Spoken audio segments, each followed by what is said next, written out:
All right, so we're looking at a 2014 Dodge Avenger. It's got the big corporate 3.6 in it. What the problem is it's not warming up very fast. It takes it about 15 minutes or more for it to warm up. There's no codes or anything. I've already verified the fans are not coming on when it's cold. So I don't think it's anything to do with the fans or coming on when they shouldn't be or anything like that. So basically what I'm going to do is to start out is change the thermostat on this. It's got about 60,000 miles on it. And, I'm thinking it's sticking open when it shouldn't be. So went and picked up this thermostat and housing.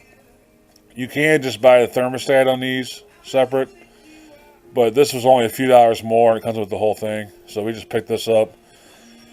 I want to say it was like 14 bucks or something, versus just getting the thermostat by itself. And like I said, it's only a few dollars more. Anyway, on these, it's right here. It's pretty easy to get to. So what we're going to do is just take that hose off first, and then there's only 2 bolts to hold this on. So it's a pretty simple one, and we'll get started on it. So on this job here, we're not going to do a full coolant swap on it. It's probably getting close to being due for that, but she doesn't want to do that now.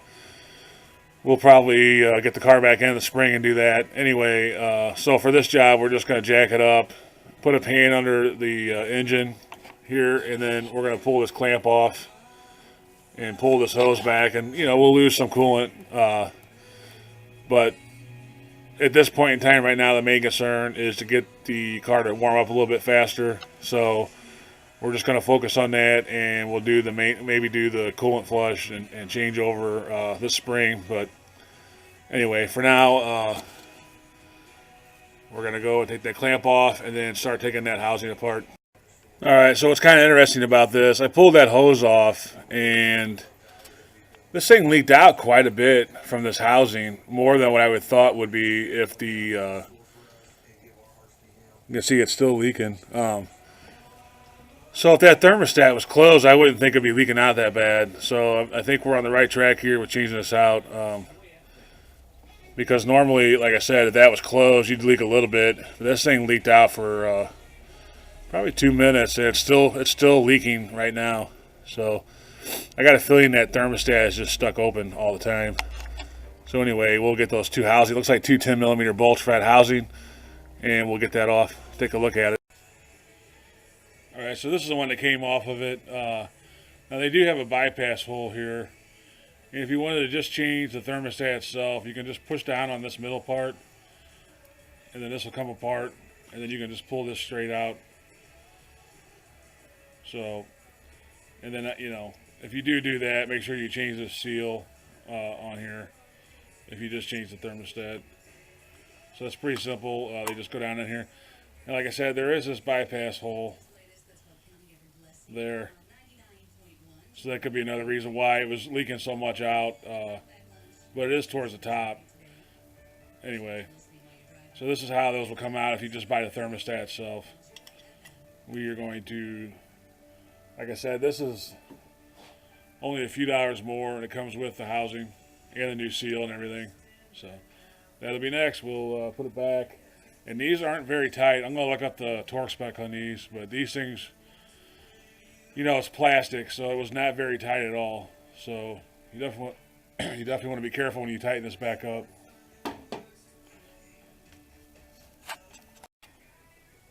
All right, so all I'm doing here is just running these back down by hand. I looked it up. It's the factory torque spec is 106 inch-pounds, or if you don't have an inch-pound torque wrench, it's about 9 foot-pounds on a regular foot-pound torque wrench. So like I said, it's plastic, so you don't want to over tighten this. So again, it's 106 inch-pounds or 9 foot-pounds to tighten. It's pretty easy to get to. Don't have to really remove anything. The one bolt's obviously underneath the neck here. Can't really see it, but it's easy to get to, easy to feel. So I'm just going to put those back in, torque them down to spec. And we'll put that hose back on and top it off. Alright, so it's all installed and torqued down. You can see, there it is right there. Like I said before, you got one bolt right here, and then there's one underneath this back here, which I can't really show. So that's all torqued down in factory spec. Like I said, it's right here in the front of the engine. There's not a whole, you don't have to remove anything really to get to it. So it's pretty simple. And then, you know, we didn't lose very much antifreeze at all, or coolant. So, I mean, we lost really hardly anything. Maybe a half a quarter at the most. So, anyway, I'll just put this hose back on, clamp back on, and then we'll start it up and top it off. One thing I'll add about these hose clamps here, you know, this one's kind of out and open. It looks like it's easy to get to.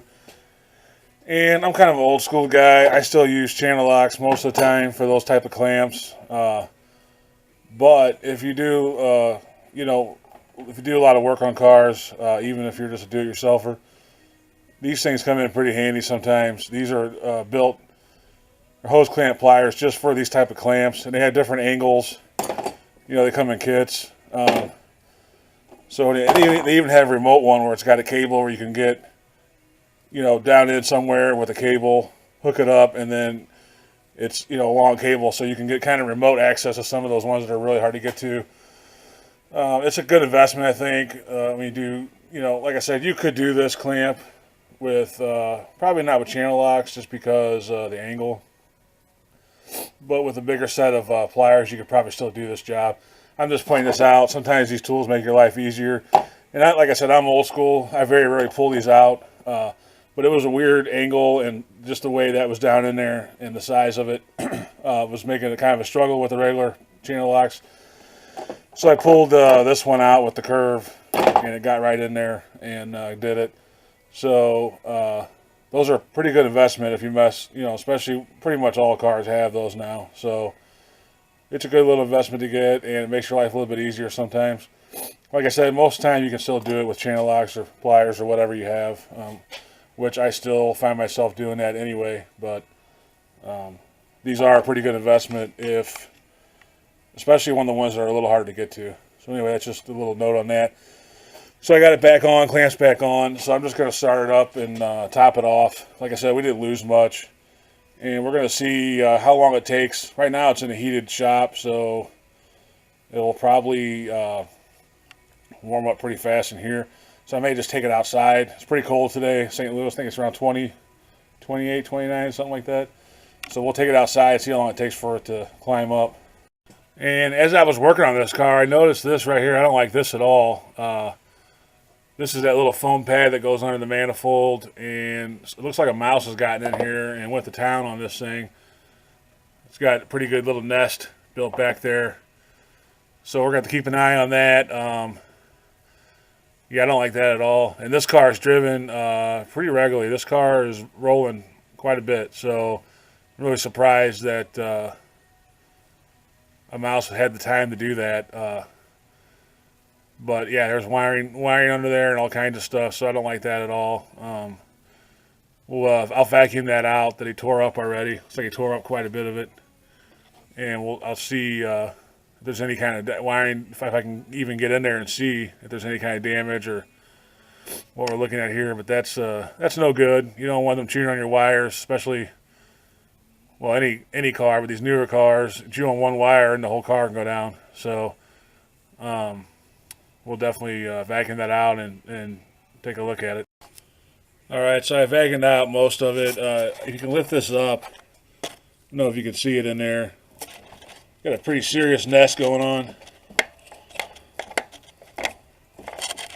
See if I can.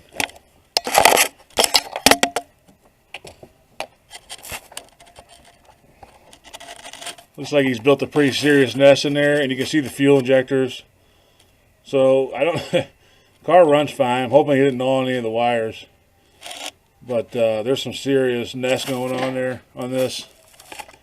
I'm not sure if I should pull this manifold off and clean that out, or what I should do at this point. But yeah, that's definitely a rodent nest down in there, and it really sucks because you can see right here is a fuel injector. So he's right by the wires and all that. And like I said, this car is driven so much, I'm really surprised that happened. But it's definitely a concern at this point. So anyway, I was kind of looking this over, and there's stuff all the way back to this side of the manifold.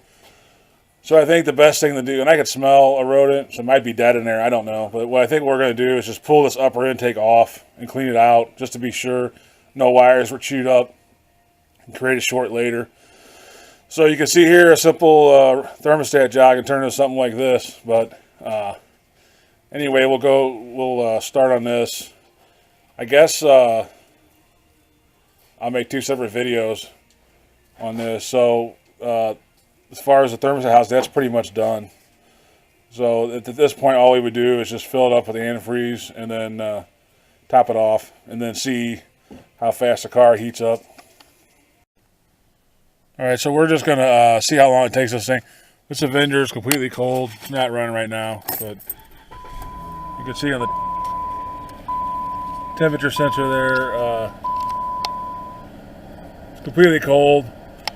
She said that it takes about sometimes 20 minutes for this thing to warm up. So we're just gonna start a timer and see how long it takes for it to warm up. See if the thermostat made any difference at all. So we'll take a little ride and see how long it takes for it to get about where where's this normally at? All the way up to the white line. So normally it goes about to the halfway point on there when it's warmed up. So we'll see how long it takes it to get to that point with the new thermostat. All right, so we're you can see there it's about 32 degrees outside, and we're already we're over halfway warmed up now. And we're right at, I don't know if you can see that, 4 minutes, a little under 5 minutes. So the car would have heat at this point. And like I said, we're almost to the warm up at this point. So I think the computer,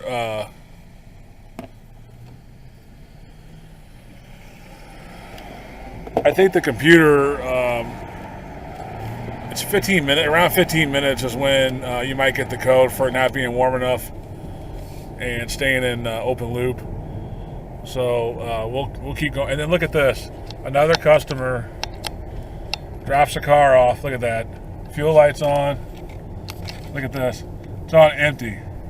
You know, this is the kind of stuff that I have to deal with on a daily basis. Oh, will you fix my car and then drive it and see if it's fixed, but then don't put any fuel in it, you know? So again, I mean, it's a female, so we kind of expect that. You know, they run on hope and dreams and their looks, hopefully. Some of them try to run their looks.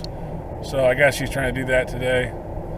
But, they don't care. I'm the one that's going to be walking when this thing runs out of fuel. And you can see here, the car is pretty much warmed up now. And it's been 6 minutes. So that's pretty acceptable. I think we pretty much got this one beat. Like I said, she said she would drive almost home from work, which is about a 20-minute drive or 15-minute drive, and it still wouldn't be warmed up. So anyway, I think this one's fixed. What I might do on this one is just run it out of fuel and park on the side of the road, have someone pick me up, and then make the customer come and get the car from the side of the road. Because, she doesn't care about anyone but herself. So we'll, I don't know, maybe we'll give her a little payback on that. Anyway, this thing I would say is fixed. And we will give this Hooptie back to the inconsiderate customer who gave us no fuel for the test drive. Until next time.